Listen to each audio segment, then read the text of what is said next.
Hi Sloths, and welcome back to Ebon Light. In the last episode, we returned to Gawloyes and met Mietwen of all people. And in this episode we're going to continue the story, figure out what is actually going on with Gawloyes.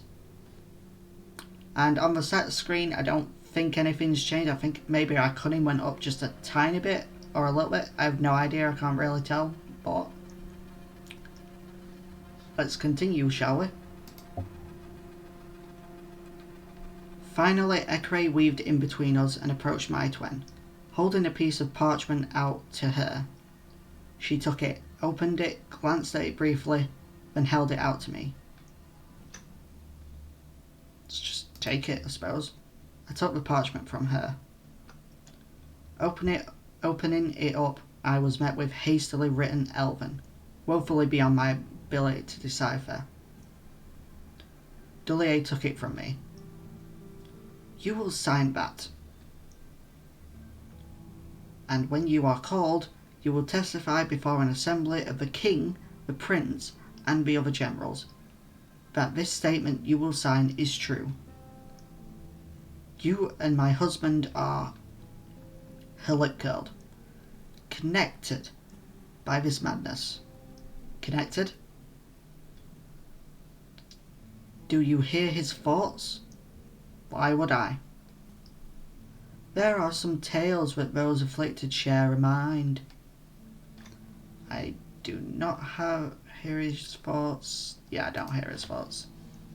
No, the only thoughts I hear are my own, and the only other intruder in my head is that same old ghost, who has been there since this madness started. How do you know this ghost is not my husband? But you are now the ghost. I stared at her and thought of how to answer. You call me madness while this woman is before you? She is blind to all but possession. You are all so foolish. You will do as I wish. You will say what I tell you. You will reveal whatever you can. Do not think to lie to me, child, for I have known liars all my life, and you will not be able to deceive me. The assembly will probably be at the end of it. He is not as secure in his position as he thinks. Fine, no, why would they believe me? Why are you doing this? Yeah, why would anyone believe me? Why do you think anyone would believe me, especially if I fought to make a claim against Gawloyes? Elves have seen your power and they cannot explain it. They would not believe you were it. Wait, what? They would not believe you were it, your word against his. That doesn't sound right. But your testimony will corroborate other statements. You do have the power of beguiling the Gallian population now. You're the closest thing to a Cuthintal'd expert they think we have. Your word will carry flourish. Mine will carry the substance. Sign it. No, I'm not going to sign it. I won't. Then I will sign her name. Give me time to convince her and you will have the rest of her compliance. I watched Duliae sign my name and hand the parchment back to Mietwen. There was a long silence that stuck in the air around us with suffocating weight. Does it show you things? Dreams, but not dreams that have proved prophetic thus far. Does it torment you? At times. Is it seductive? I arched a brow. How do you mean? Does it blind you with lust? Do you think you will obtain some power beyond what you made on your own?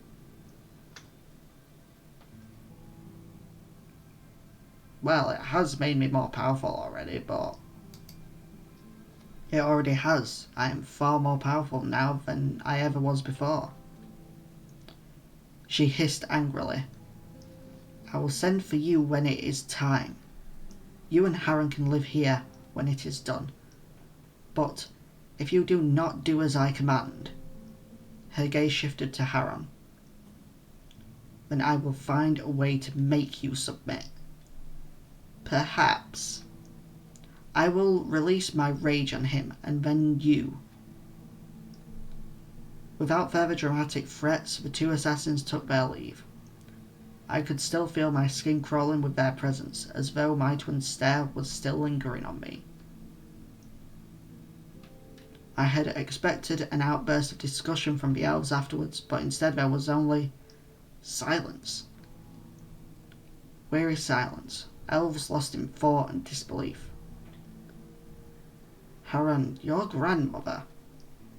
It's all right. She's not in her right mind, but she will come to her senses soon.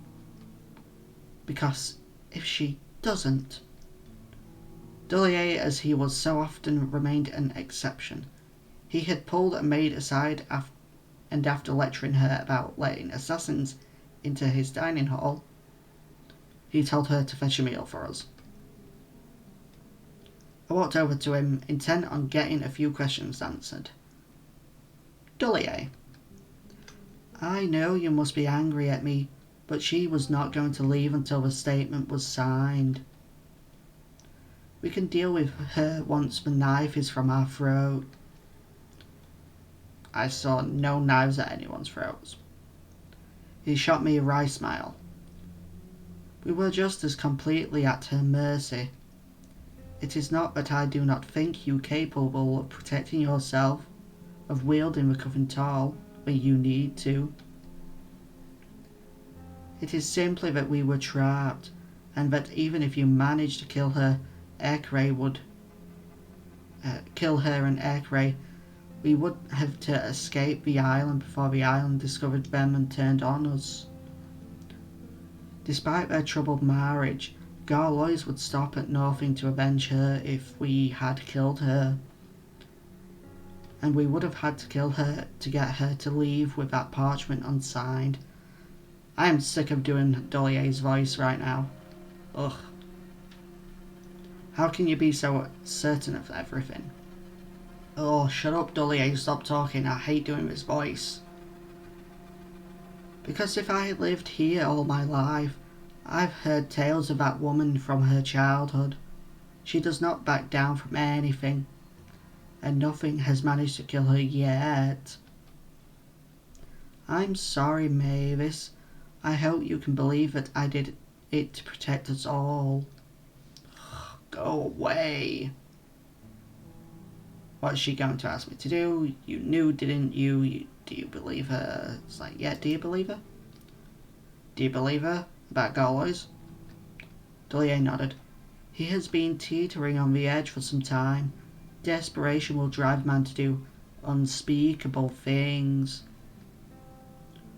Watching you thrive, at the very least, watching you survive has likely pushed him over. For surely if a human could survive, so could he. Duliae's smile was cruel then. What is she going to ask? Yeah, let's just... You knew, didn't you? You knew about other Cuthintal'ds, didn't you? Duliae sighed, then nodded. I heard of them before. I had never seen them, and I had suspected they may be fake. But I knew that Gawloyes sought to snuff them out just as I sought to preserve them. In times past, I had nearly acquired some only for them to slip from my fingers, and eventually the pieces fell together. Can we please stop talking to bloody Duliae? Oh. Sorry, I just hate having to do Duliae's voice all the time.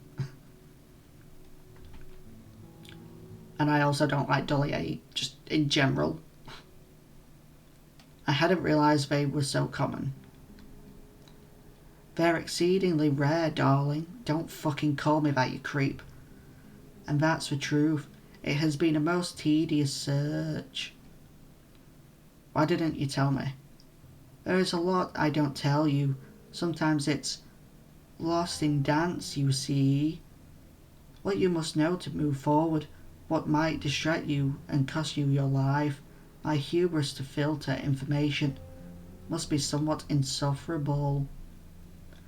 I realise, but I am very old, and this dance of ours is very dangerous. Oh, for fuck's sake, I'm sick of saying words in that voice. It's getting hard now. But as always, you hope I trust your intentions align with mine. Yes, as always. What's she going to ask me to do, even though we kind of already know? What other sorts of things do you think she'll demand I submit to?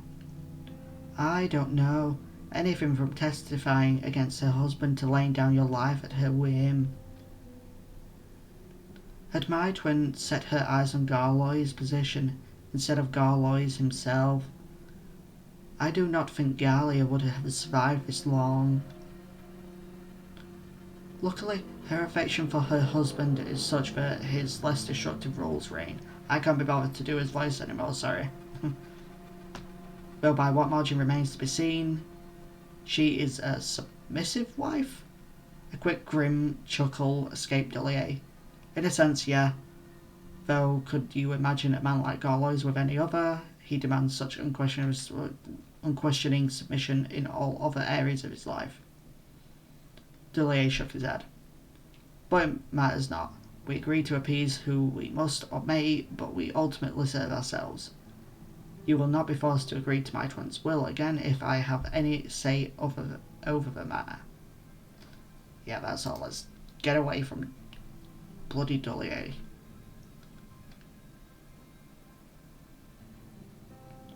I sighed and looked over at the table as one of Duliae's servants sat bowls of soup on the table. Oh, for fuck's sake. I'm starved. Are you? You can sleep and eat through anything, can't you? A learned talent. Don't fucking call me that. Duliae was the only one of us who moved to the table. He had a strangely unrefined way of eating that always surprised me, especially now. Mavis. Harren looked bothered. There were a few moments when he had seemed almost happy to see her, though I was certain a glib act on his part. Once she was gone, though, I could feel the anger. I had never seen him this way. All his confidence, optimism, encouragement. You alright? Are you alright? As long as you are. Don't let me rattle you, my light. Don't let me rattle you, my light. I see things clearly. My dream, my heart. The world may think to take it, but it cannot. I would say my grandmother is a fool if she thinks I would stand by and let her do as she pleased with you, but I know she is not, and I know that she will know I will do whatever I must to keep you safe. And so we are at odds. This is madness. Gawloyes is falling apart. Ugh, let it. Let it? And take who with it? Whoever is stupid enough to be here when it falls. You, of all people, wanting Gawloyes preserved. That's not what I'm saying, Lacey. But you and I both know what it looks like when a society collapses without warning. There is plenty of warning for those looking. There was no predicting this. The Cuthintal'd was an unexpected catalyst, yes. Gallia needn't fall. Gallia need only change. I agree with Harren. There is no reason Gallia needs to fall. But it must adapt. And I think it best if she stay here tonight, Harren. You can stay as well. It is quite the journey to your father's estate, and it's best if she stays sheltered as long as possible. Yay, we get to stay with Harren. Well, Harren gets to stay with us actually, but you know. I hadn't much of an appetite. Evening came upon us and as had happened for many evenings now. My elves spent ceaseless hours discussing our trials. Let's actually join them. I mean, it's our own life. We've got to join them and figure out what we're going to do about it. I would not be pushed out of the discussion of my own life. It was difficult to keep up with the 5 of them, but my voice would be heard. After hours of it, I was exhausted. It is not over. What? Ernol looked at me, drawn from his argument with Vadine. What? The Cuthintal'd? We all turned our heads when we heard one of the maids gasping at the front door.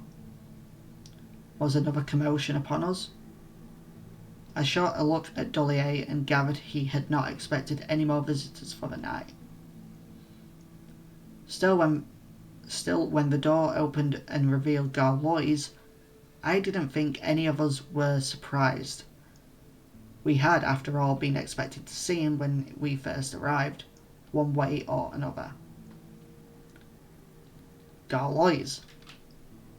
Somehow I was the one who spoke first. He was looking at me anyway, so it was natural enough. My wife does not understand.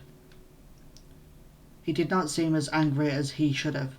Not at me, not at Mietwen. There was a peace to him. A strange, unnerving calm as his eyes held distant regard, as though listening to another voice. Is it true, you hypocrite, afraid I'll take her side? Why are you here? Yeah, why are you here? Why are you here, Gawloyes? We had no choice but to come back. She showed great valour in defending the bastion. We would have been lost without her. And if it was lost, do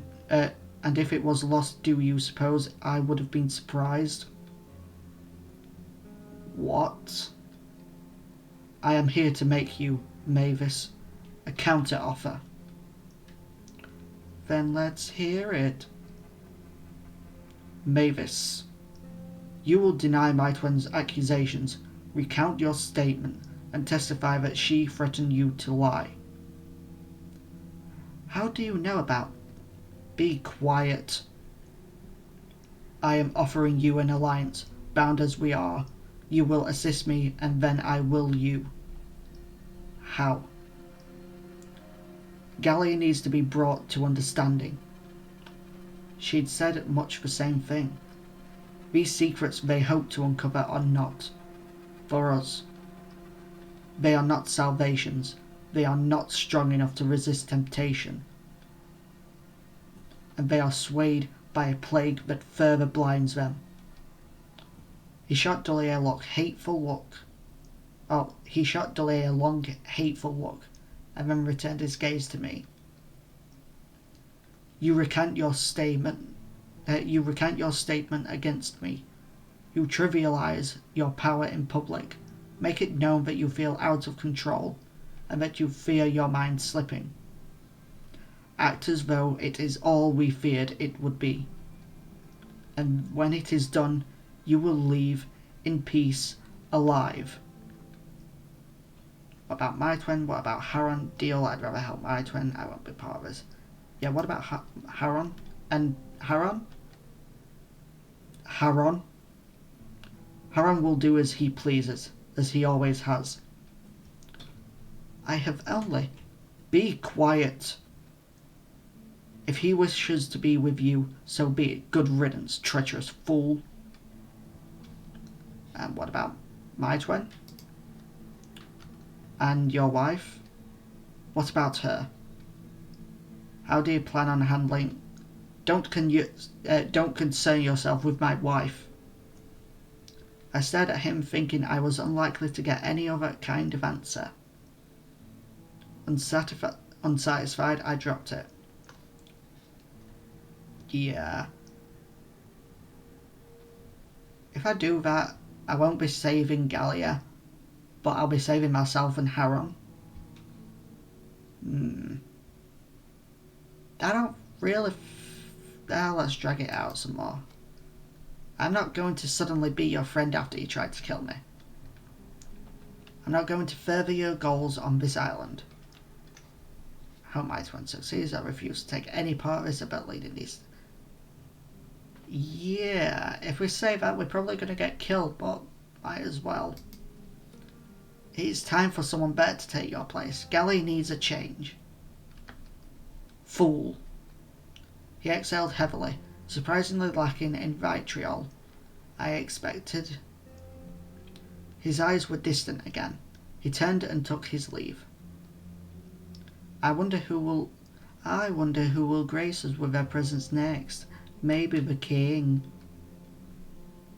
Perhaps my father will be about soon to thank you in person.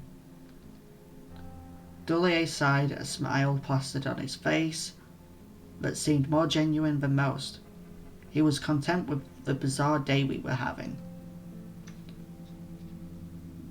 This is madness. Yeah, it is madness. Why are you so calm? We have to contend with the Cuthintal'd, with Gawloyes, and now also his wife. More than that, it won't stop with my family.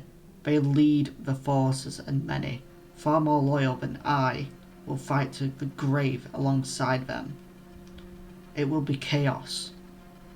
I suppose you have accounted for all of this, Duliae, since you are such a master of prediction. I never said I had all the answers, Ernol, nor had I ever wanted to oppose your family, or put you in this situation. And that is when I heard a loud thud as Duliae got shoved backward and into a wall. Ernol! There was rage on Ernol's face. I had seen him angry before plenty of times, but now it was something else. What's this? Explain it then. Twist around and find some way to convince me this had to happen. Duliae's lips pursed, like Ernol was being a child, and he had just opted to weather the tantrum in silence. This didn't seem to serve him well, as a beat later Ernol had gripped Duliae by his vest and pushed him another step backward. Do you think it wouldn't have happened without me then? Do you think Gawloyes was thriving? In a further surprise, Duliae looked flustered. Not quite desperate, more like angry and struggling to maintain his composure. Just what I needed. My allies were losing their footing. I heard Lacey give an amused snort somewhere behind me, and Harren was inching towards his brother, as though trying to ready himself to intervene if needed. Mavis, come here. You are out of your depths, and I will not follow you blindly.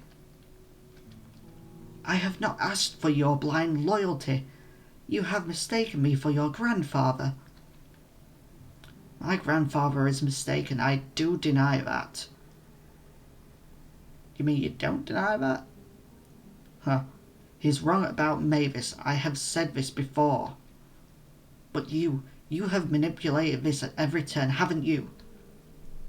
I am flattered, truly. Ernol shoved him. Ernol, it's not the time. You are unravelling the floor beneath us. You're making a fool of me and... I did no such thing. You are so invested in this idea of Gawloyes, you blinded yourself to the truth of it. Open your eyes and see this is just one crumbling pillar of many. And we are crumbling, friend. Believe me. Our island has been sinking for decades. I regret that it pains you. But you will be grateful in time. We are moving forward. Finally, a Duliae voice that doesn't have all the strange ups and downs of it. Ugh.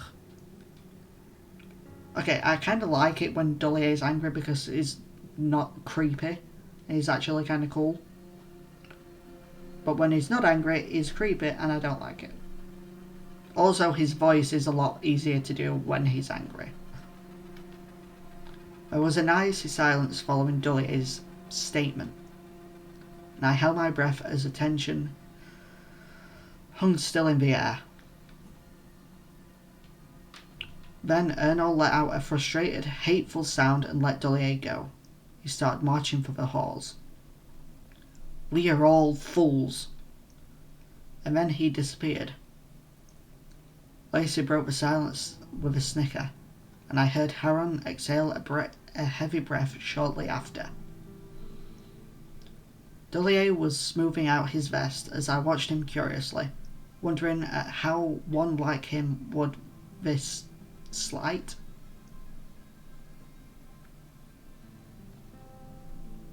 His face betrayed little emotion, though I knew he was angry, angrier now than he had been to Ernol's face. "A pity. I was hoping you'd throw punches." "Is he alright? Are you alright? You're all mad? Well then, I'll give you violence, Lacey." "Ah, were you hoping for violence?" "I'd got my hopes up, yes. I might be able to oblige.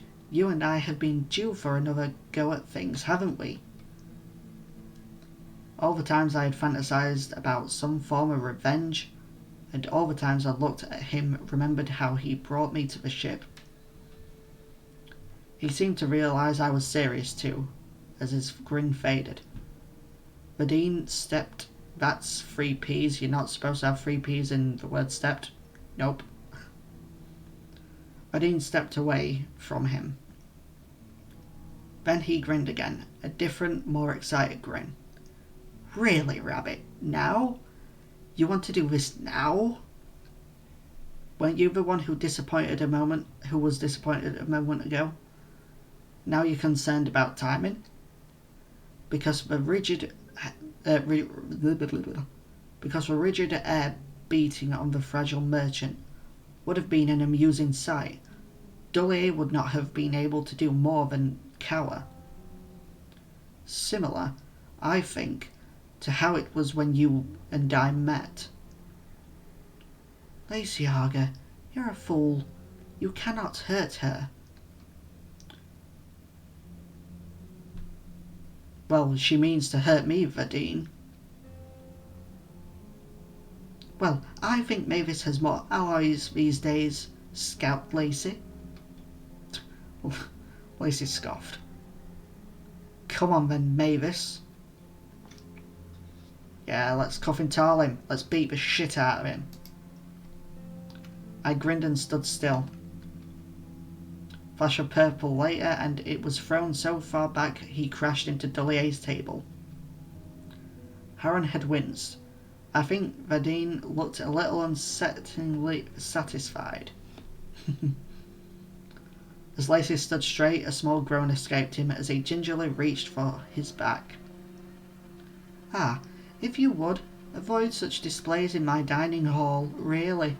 The whole of the house. I'm not judging you. We all have our ways of dealing with pressure, though not all of us have priceless pottery. I assume Lacey doesn't want this to continue."